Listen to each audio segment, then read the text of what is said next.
All right, good morning, everyone. We still have some folks joining us. So I'll try to keep people coming in from the waiting room as we get started, but we'll go ahead and get started here in order to maximize our time for discussion, for presentation and discussion. So good morning, everyone, and welcome to the first webinar in our 2021 Summer Science Seminar Series, brought to you by the Southeast Climate Adaptation Science Center, or the SEACAST. My name is Carrie Furness, and I'm the program manager here at the SEACAST.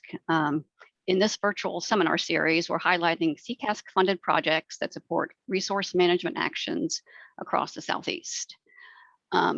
So Ashlyn is showing our agenda slides if you want to go ahead and advance that. And so just run through what to expect from today's webinar. So first we'll go over some webinar logistics, much of which will be familiar to you, I think. Then we'll do a short poll actually to try to get some feedback from you about who's on our call today, and then introduce our speaker for the day.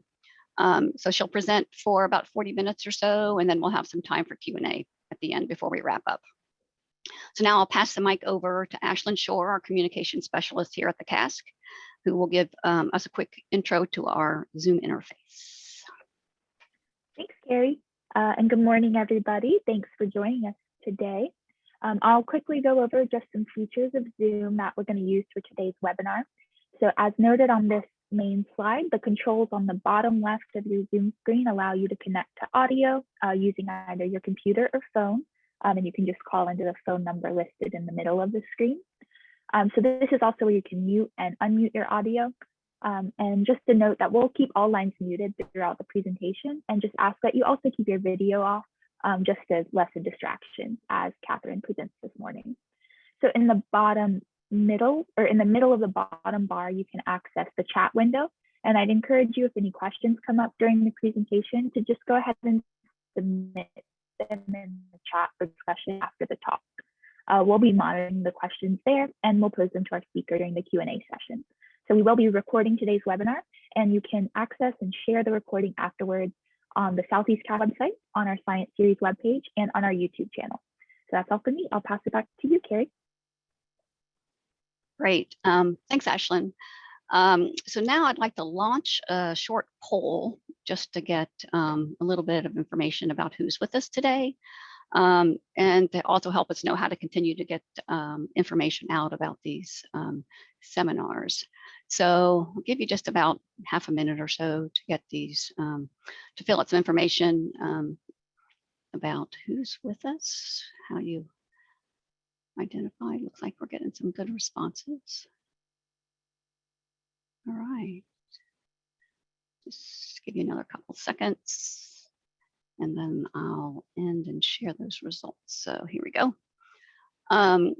So looks like the university wins today, but close on the heels, federal agencies, and good to see some breadth of some other folks on the line today. And glad to know that our Southeast CAST newsletter is effective in getting the word out. So thanks very much for feeding back that information to us. So now we'll move on to our presentation. First, let me introduce our speaker. So our intended speaker, Dr. Nils Peterson, has been called away with an unexpected emergency, but we have the pleasure of hearing today from one of the co-authors on the paper, Katherine Jewell. So Katherine is a graduate student in the Peterson Lab at North Carolina State University and a Southeast CAST Global Change Fellow. She just earned her Master's of Science in Fisheries, Wildlife, and Conservation Biology. Her research is centered around creating a baseline of what agency decision makers believe to be the most important wildlife conservation challenges. In her spare time, she enjoys fishing, hiking, and a good round of disc golf. So the title of their talk today is Lessons for Landscape Scale Conservation Learned from the Southeast Conservation Adaptation Strategy. So now we'll turn it over to you, Katherine. Thank you, Carrie and Ashlyn. Let me share my screen.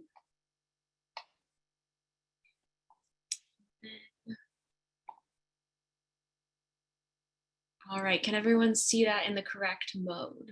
Perfect. Awesome. All right, so thank you again, Carrie and Ashlyn. My name is Katherine Jewell. I am a former Global Change Fellow and graduate student at North Carolina State University. And I am a co-author on the project that we will be talking about today. But again, this was Nils' presentation, so bear with me if it's a little clunky. I was thrown into this morning, so bear with me as we work through this together. So the talk that I'll be giving today is Lessons for Landscape Scale Conservation Learned from the Southeast Conservation Adaptation Strategy. So the Southeast Conservation Adaptation Strategy, or SEACAS, not to be confused with SEACAST, as I'll talk about it now, is a regional conservation initiative. It was started in 2011 by the state directors of the Southeastern Association of Fish and Wildlife Agencies, or CAFWA, but it's also a joint effort with the Federal Southeast Natural Resource Leaders Group, or SNRLIG, and each organization designates a point of contact.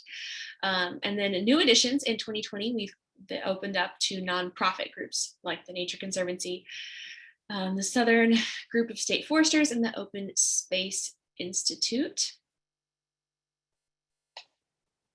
So what does SECAS do? SECAS has set a bold vision and ambitious goal, in my opinion. 10% or greater improvement in the health, function, and connectivity of Southeastern ecosystems by 2060.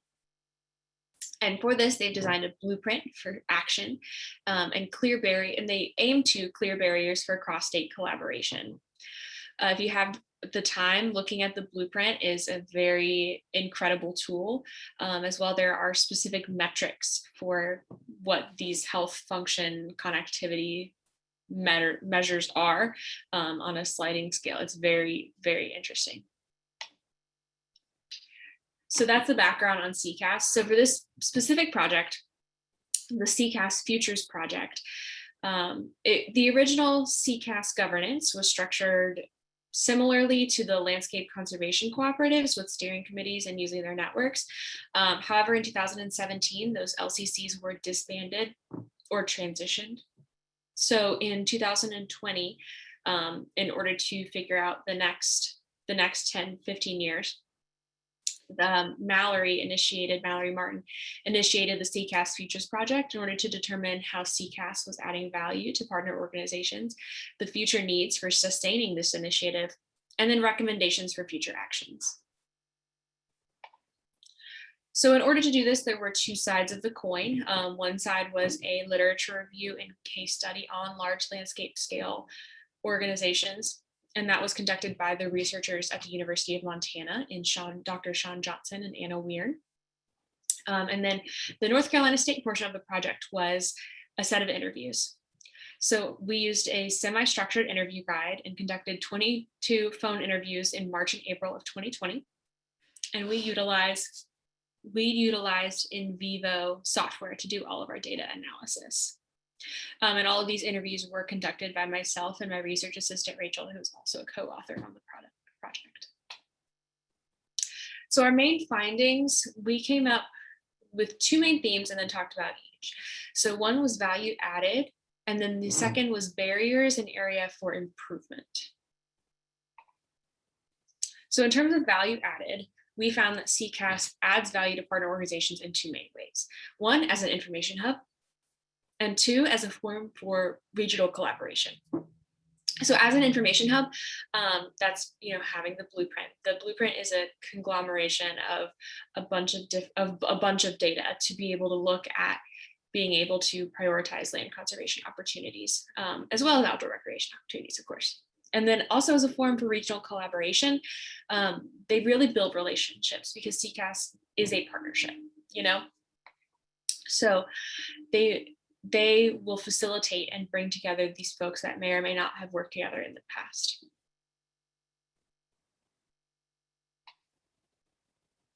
There's also value added driven by having dedicated coordination and user support.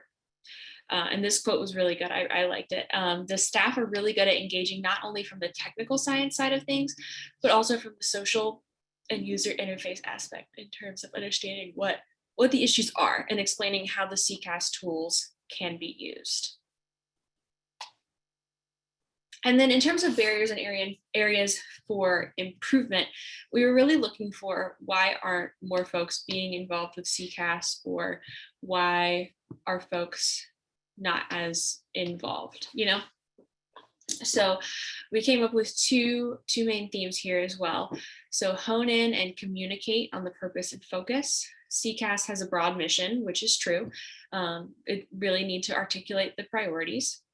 Also, there's a lot of layers that went into the blueprint, but having specific layers would be important, according to our stakeholders. Second, increase participation through in-reach and outreach. So we had folks saying that the barriers were getting people to start using it. And then once they start, they'll see the utility in having it. Having key people, representations from organizations that go beyond fish and wildlife agencies actively participating in CCAS. And then also talking about some aspects that are not as tapped into, like CCAS does not incorporate as much of the agriculture and forestry industries. And simply it comes back to having more bodies at the table. So based on this project, the overarching recommendations that this team came up with was to make the SECAS Steering Committee a permanent committee of CAFWA, which I believe has happened. Make the CCAS coordinator full-time and continue staff support. Develop succession planning and onboarding materials for CCAS leadership in both the steering committee and the coordinator.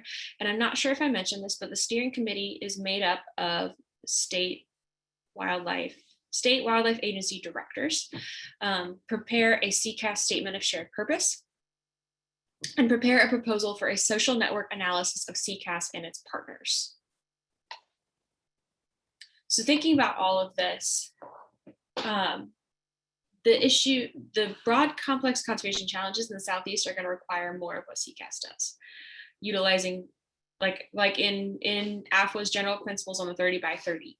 Utilize existing regional partnerships. Examples of these partnerships include CCAS. And then further, CCAS leadership and partners should consider clarifying its role and niche by engaging with regional partners to more fully understand the region's needs and opportunities, which we will get to in a second. And then secondly, clarifying core roles and responsibilities and include all key voices in the development and evolution of the partnership, and building in more explicit learning and assessment opportunities. So now moving into the second half of this presentation, this is actually stuff that I did for my thesis. So this will, I know a good bit about this. So I conducted 48 interviews with state leadership. So we had 19 directors and administrators from state agencies representing 15 states and 1 territory. Also, we had 29 supervisory board members representing 13 states. So for those on the call who may be unaware, all of the state wildlife agencies have a director or an administrator that represents the strict wildlife management science side, and they run the agency. But there's also a supervisory board made up of the public who is tasked with representing their, depending on the state, it could be their region, it could be their county, just depending on the way that that state is set up, because everyone is set up a little bit differently. So we looked at, like I said, 48 interviews. They were phone interviews, and we again used in vivo software to do all of our data analysis. So the biggest challenges that we found are a lack of funding, the agency becoming irrelevant, wildlife disease, invasive species, and changing landscapes. So a lack of funding was twofold. So one, it was not having enough money in the budget to be able to do everything that the agency wanted to do. And secondly, it was described to be a decline in license sales. Next, we have the agency becoming irrelevant, and that was for a number of different reasons based on the culture of hunting and fishing itself declining, to changes in demographics and priorities and culture itself. Next, we have wildlife disease, which was the majority of it was chronic wasting disease, or CWD. Next, we have invasive species, which was dominated by feral hogs and Asian carp.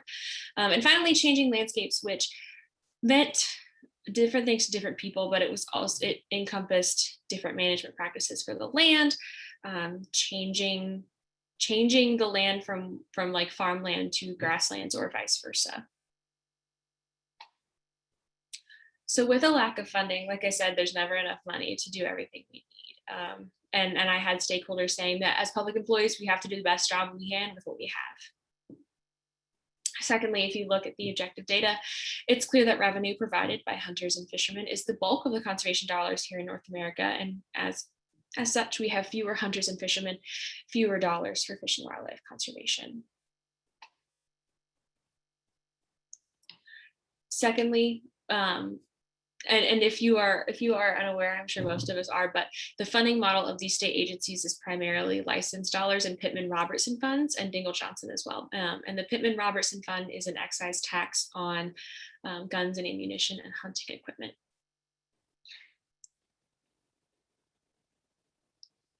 So back to the agency becoming irrelevant. The values about wildlife have been changing in the Southeast. We are moving more towards a mutualistic view of wildlife versus the traditional utilitarian view, which most hunters and anglers share. And again, the long-term concern is hunter and angler recruitment for the funding model of the North American model for wildlife conservation.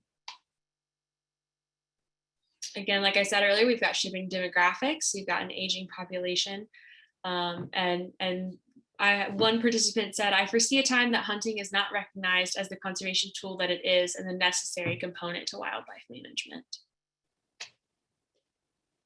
The next thing that I asked is how can we respond to these challenges? So overwhelmingly, decision makers talked about wanting to improve the relevance of the agency. As well as recruiting new staff, creating partnerships, acquiring land, and improving legislation. So with improving relevance, there was a number of different things which we'll get into in a second, but recruiting new staff had two different veins.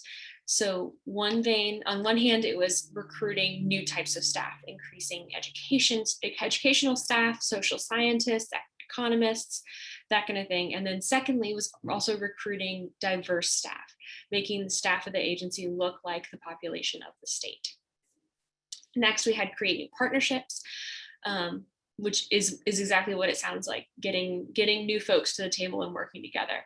Next was acquiring land and improving legislation. So legislation specifically was working with either your state or federal lawmakers. RAWA, the Restoring America's Wildlife Act, that was a big ticket name in the legislation category, but this does not include regulations. So something that the agency can control. So improving relevance, like I said, we'd get into in a second. There was increasing wildlife education. Specifically, this person said, educating the public to explain why you're doing something and what you're doing. Also recruiting. Also in this one, a big vein was R3, recruit, reactivate, and retain. You want to recruit new sports persons, retain the ones you have, and you want to reactivate the ones that have stopped buying their licenses. Also, this particular topic talked about working with private landowners as being a bigger bang for your buck, because you can get them to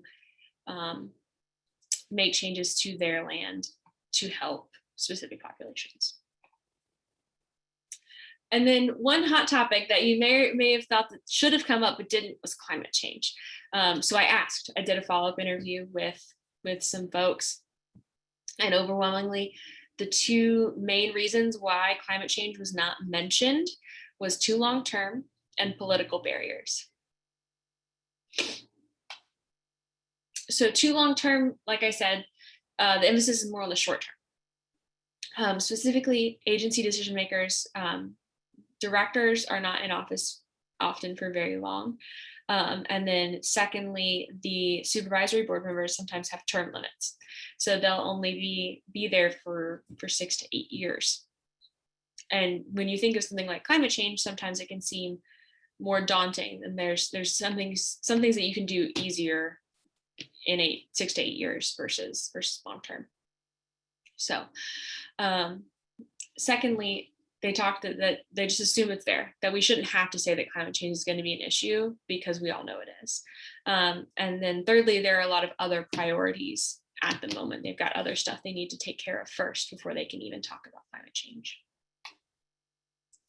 Secondly, political barriers. We are talking about the Southeast here, and it is still a politically sensitive issue sometimes. And like this person said here in the middle, people see it as a code word, and instead of getting wrapped around what this word is, we should just talk about ecosystem change as to not alienate those. And like I said earlier, it is a politically sensitive issue. So in conclusion, engaging CCAS partners on their terms requires putting out fires. We've got to work on funding, we've got to work on relevancy, wildlife disease, and invasive species. So working on those will then enable us to think larger. So some ideas for facilitating cross-state collaboration. We can talk about funding, blueprint, land acquisition grants, working on relevancy, wildlife disease, and invasive species, as well as coming together on urbanization and land use change, as well as climate change. But finally, there's definitely a need for dialogue on scientific consensus about climate change and its associated impacts on wildlife management. And then overall, in order to do so, there's definitely a need for new funding models and a need for more diverse stakeholders. And with that, I'm going to go ahead and thank the North Carolina Wildlife Resources Commission, the Southeast Climate Adaptation Science Center, the United States Fish and Wildlife Service, as well as North Carolina State University Fisheries, Wildlife, and Conservation Biology Program, and the United States Geological Survey. All of the links here on the screen are to the SECAS Futures Final Report, a paper that Nils and I wrote on the second half of his presentation, and then the AFWA General Principles on 30 by 30, and then the SECAS Final Purpose Statement that has now been approved. And with that, I am done. I'm sorry I flew through that. But I guess if we have any questions or we want to open up the floor for discussion, if anyone has any comments, feel free to drop in the chat too. Yeah, absolutely. Yeah, thanks, Katherine. That was, you did a fine job representing Nils, and nice that you can also present some results from your particular thesis work. So so nicely done. I've put into the chat those links that you were on your last slide, so that folks can get to some of these resources. And so now, first off, we can all do a virtual clap for Katherine, if you can, to test those reactions things at the bottom.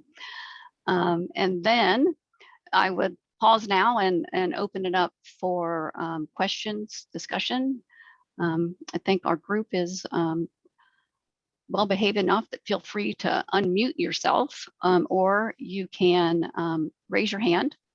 And I see that Melissa has raised her hand, so go ahead and call on you to unmute yourself and ask your question.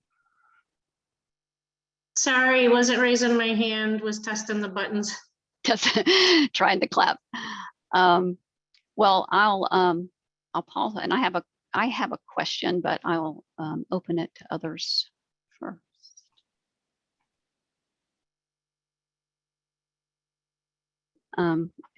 So Katherine, the question that came to me as we're doing this is, I think that the CCAS is a really great model for how things have worked, and you pointed out that it was called out in the AFWA recommendations, et cetera.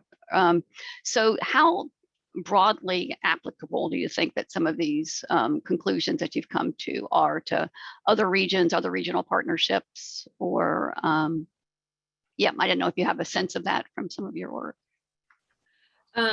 I think personally that the recommendations that we have seen are coming from both our stakeholder interviews, but also a lot from our case studies and the literature review.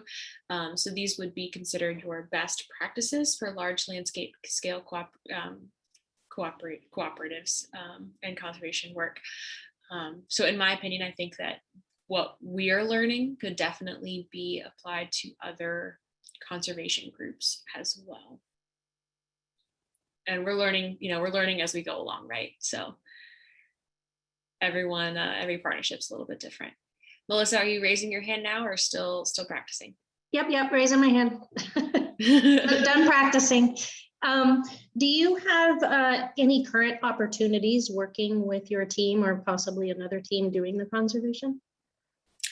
That would be an excellent question for Nils or Mallory Martin.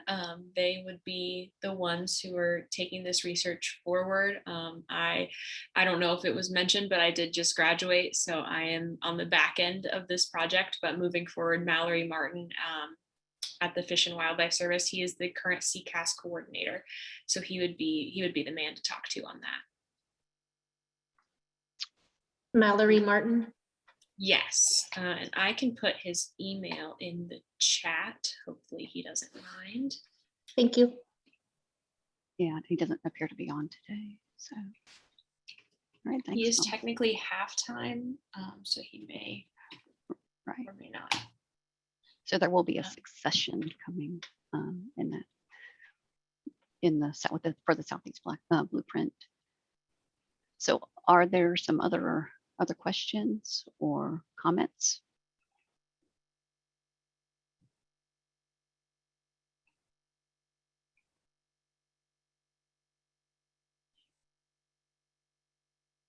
So I have another question that I'll jump in with, and this is actually more a question that maybe for some of the other folks on the call as well from some of the agencies.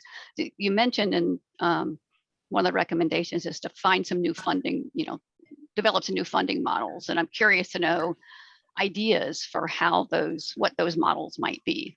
And I would open that. I invite you to answer that, Katherine, and if there are others on the call who have some ideas about that, interested to hear. I have opinions, but if anyone else wants to jump in. If not, my opinion, there are a couple really good models in Missouri and Arkansas of conservation tax that have helped them increase their budget by millions of dollars. So in my mind, even a super small percentage, and I know that's going to be hard to do in the Southeastern states, but that would be a good next step to create a general sales tax, in my opinion, to broaden the funding beyond just your license sales and federal funds. But if anyone else would like to chime in too with ideas, that'd be cool. Or folks want to contribute to that. Okay. Can you hear? Yeah. Okay. One of the things I'm seeing, because we have something similar here in Puerto Rico, is your outreach. It seems to be lacking, especially since it's so vast. That is very important because with outreach, you'll be getting funding. It's almost like you were an exclusive club, and that is not the issue. So it's one of those things that you should look into. That's very important. You have to engage people. You have to give them enthusiasm of what you're doing, which is very important.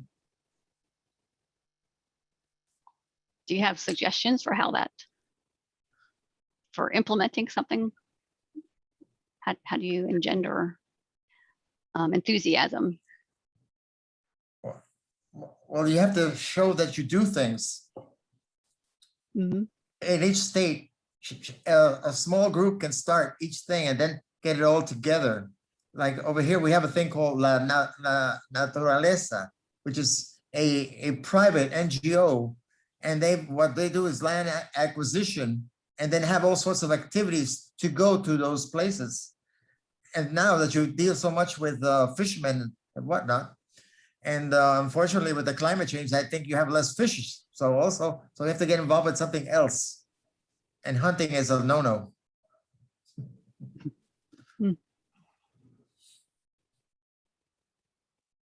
Of course, thank you. So in the paper that I referenced, we talked about expanding and doing more outreach and talking about your stakeholder base. I'm sorry I didn't get to it today, but that is another recommendation that we talked about as well.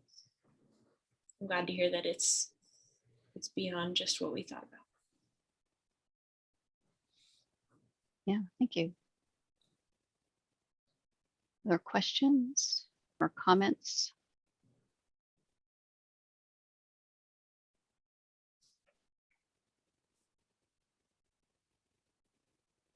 Okay. Well, we can allow folks to have more of their morning back. Unless there are some other topics we want to take on right now related to CCAS or funding models or other landscape scale conservation strategies. Yeah, and I want to say thank you again, Katherine, for stepping into this presentation at the last minute and for doing such a fine job at it. There are some links in the chat that I think one of them is to Nils's the lab. So, but on our event page as well, there are links about the Peterson lab and some of the ongoing work that they're involved in. So feel free to reach back out to Nils about any of those aspects if you wish after the seminar. So yeah, so I'll pass it on now to Ashlyn, who will bring us to a conclusion. Thanks, Gary. And thanks again, Katherine, for that presentation. And like Gary said, for jumping in at the last minute. Really great job this morning. I just want to wrap up today by letting everyone know about the next presentation in our summer science seminar series. That'll be held on July 20th at 11 a.m. Eastern time. This presentation is going to be given by a group of graduate students and postdocs presenting their results of a project called Case Studies of Ecosystem Services Mapping in the Southeast. So that'll be a really great group presentation. So we hope that you'll register and plan to join us for those presentations and discussions. Finally, just a note that by registering for today's webinar, you'll also be subscribed to our monthly newsletter where you'll be able to learn more about these upcoming seminars and other events. So of course, you're welcome to unsubscribe at any time, but we do hope that you want to stay in touch with what we're up to here at the SEACAST. So a final thanks to everyone for joining us today. And again to Katherine for that great presentation. Hope everyone has a good rest of their day. Thanks. Bye.